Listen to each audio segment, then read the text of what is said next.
Welcome back to the channel where medical and science topics are made easy. Today we're going to talk about anatomical directional terms. You're going to learn simple tricks to remember the different anatomy terms that are shown, so make sure to watch until the end. You'll also want to turn on the captions down below and read along to help you remember everything.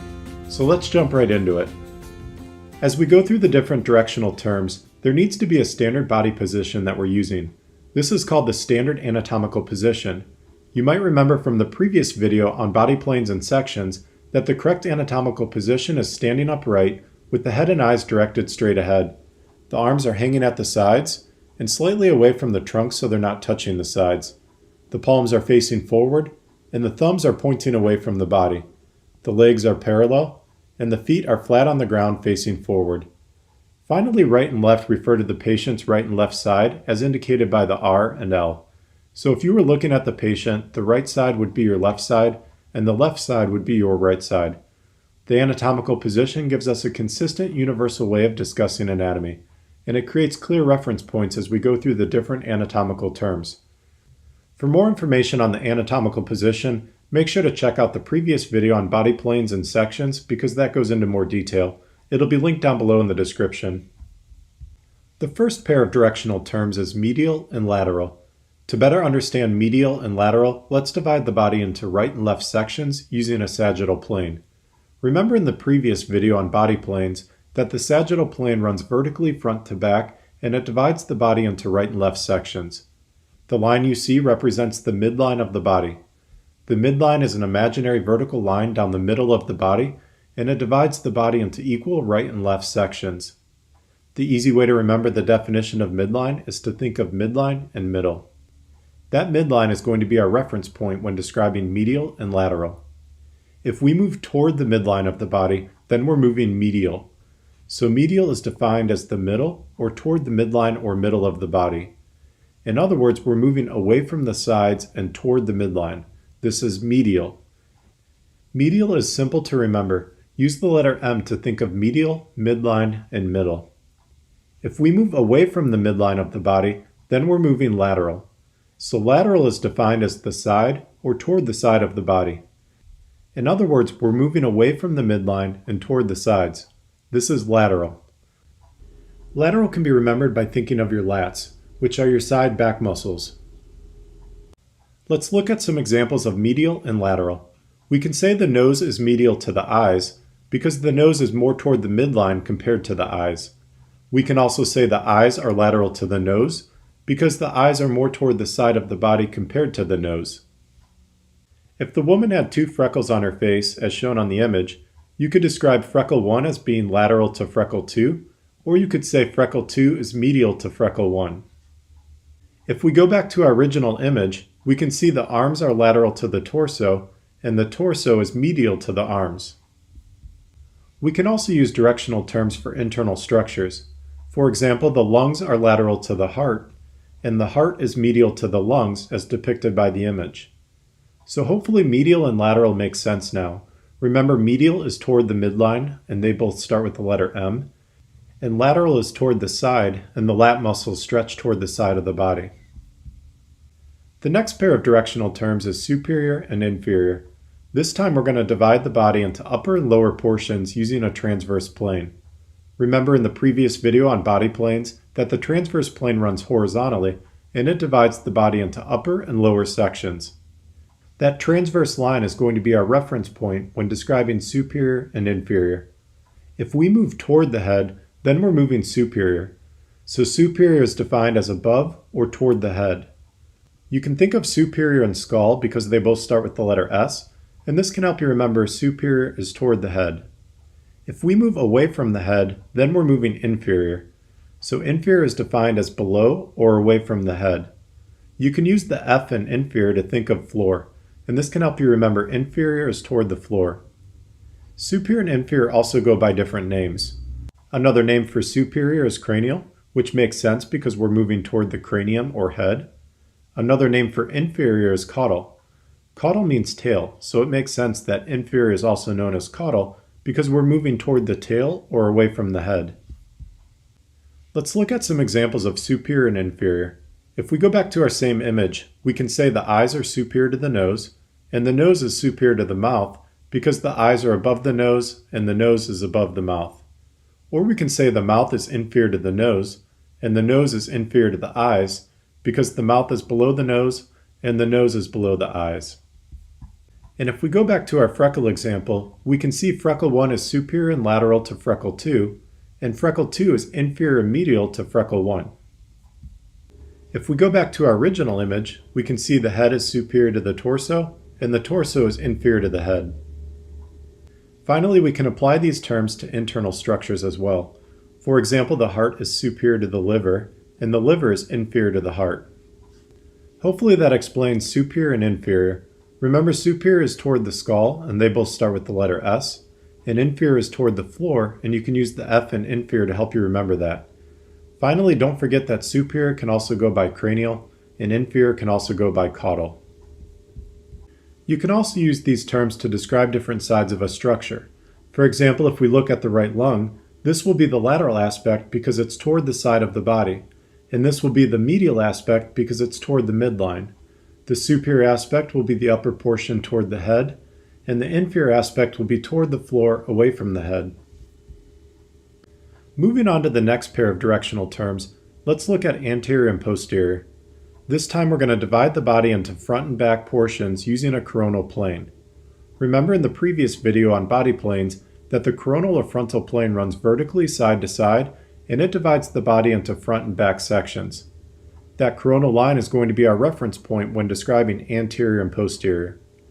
If we move toward the front of the body, then we're moving anterior. So anterior describes the front or toward the front of the body. If we move toward the back of the body, then we're moving posterior. So posterior describes the back or toward the back of the body.